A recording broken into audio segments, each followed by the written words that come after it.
Right now, delegates at the ministerial panel on teacher shortages have called for the profession to be made more attractive. Basic Education Minister Angie Motshekga led the gathering, where a report on the problem was also released. Newzroom Afrika's Zola Sholwana has more.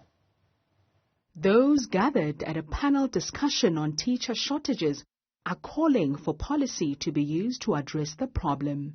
The Forum, as you have seen, has launched a global report that we have put together on teacher shortages. It explains that there are challenges, but also what are the policy solutions to address those challenges. We know that teachers are leaving the profession massively, even in countries where remuneration is good. So we know that teachers leave the profession because they don't find it attractive, because they don't have enough agency, autonomy, decision-making power in the classroom, at the school, but also at the policy level. Basic Education Minister Angie Motshekga says South Africa continues to face a shortage of teachers, particularly in critical subjects. Our challenge now is with the curriculum reforms on skills of a changing world and future. That's where we're beginning to experience challenges in robotics, coding, motor mechanics, engineering, and even agriculture. So what we are doing to cope with it is to work with NGOs or the private sector to provide support to the system, which is not ideal, because we'd like to have those skills inside the system. Meanwhile, unions say poor working conditions have made the problem worse. The issue of teacher shortage is there in the country in terms of the specific subjects.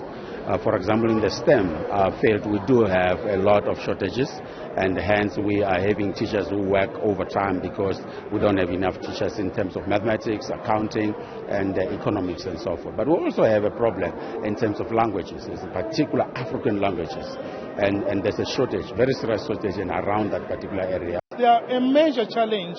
One of the speakers spoke about some of the benefits like housing allowance. If you are a teacher in South Africa, it is difficult to qualify for a house, especially in an urban area or where you are supposed to be given a loan to buy a house. It is also not allowed for you to apply for an RTP house. We are among the missing middles as teachers, and that becomes a huge challenge.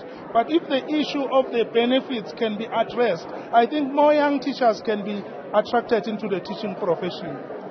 The South African Democratic Teachers Union is calling for more investment for the profession. If we don't build a proper infrastructure that is conducive, it's not going to attract young people to come there, because they need support. They need an environment that is supportive and an infrastructure that is supportive to them, learning materials that are supportive, because that is what they're being taught at university. So they are not taught to be able to really improvise like the old teachers who used to improvise, because there was no technology. So the young teachers, they are taught, they know how to use technology, they go to the schools, there's no technology, then what do we expect? They will not be retained in the education system. So we need to improve that.